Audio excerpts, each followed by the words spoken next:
AC generator का शानदार question है ये। क्वेश्चन में फिगर नहीं था, फिगर हमने बनाया है। और इसमें गिवन क्या क्या था कि नंबर ऑफ टर्न्स 100, जो क्रॉस सेक्शन एरिया है या वायर का जो एरिया है लूप का वो आपका इतना दे रखा है, रेजिस्टेंस दे रखा है वायर्स का 100 ओम, फिर जो फील्ड है यहां पे अप्लाइड मैग्नेटिक फील्ड वो 0.8 टेस्ला, और ओमेगा जिससे ये कॉइल रोटेट कर रहा है 60 रेडियन पर सेकेंड। तो पूछा क्या है, दो चीजें निकालनी है, एक तो मैक्सिमम ईएमएफ ई नॉट, और दूसरा पूछा है कितना पावर डिसिपेट होगा इस वाले कॉइल में। बहुत आसान है, कैसे करते हैं देखिए। सबसे पहले किसी भी एसी जनरेटर में जो ईएमएफ ई होता है ई नॉट साइन ओमेगा टी होता है, ये हुआ है इसका बेसिक फॉर्मूला।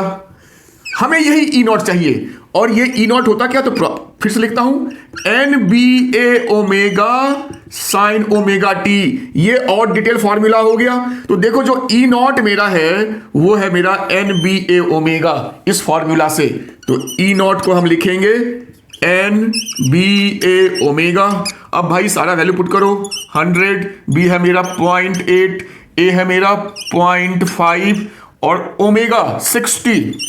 तो ये पॉइंट हटाया तो ये 2 0 चला गया, 8 पंचे 40 और 60, 40 और 60, 6 चौक 24, 2400 वोल्ट आपका मैक्सिमम पीक वोल्टेज आपका आ गया।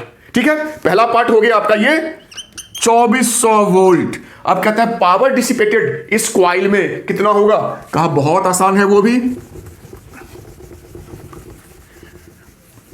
पावर डिसिपेटेड तो कहा देखो पावर जो होता है हमारा V इंटू आई होता है।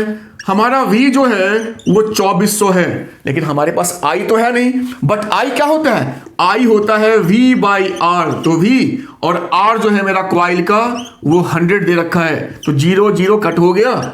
ये 2400 इंटू 24, तो 24 इंटू 24 होता है 576 और 2 0 पावर है तो वॉट, तो आपका आ गया 57600 वॉट।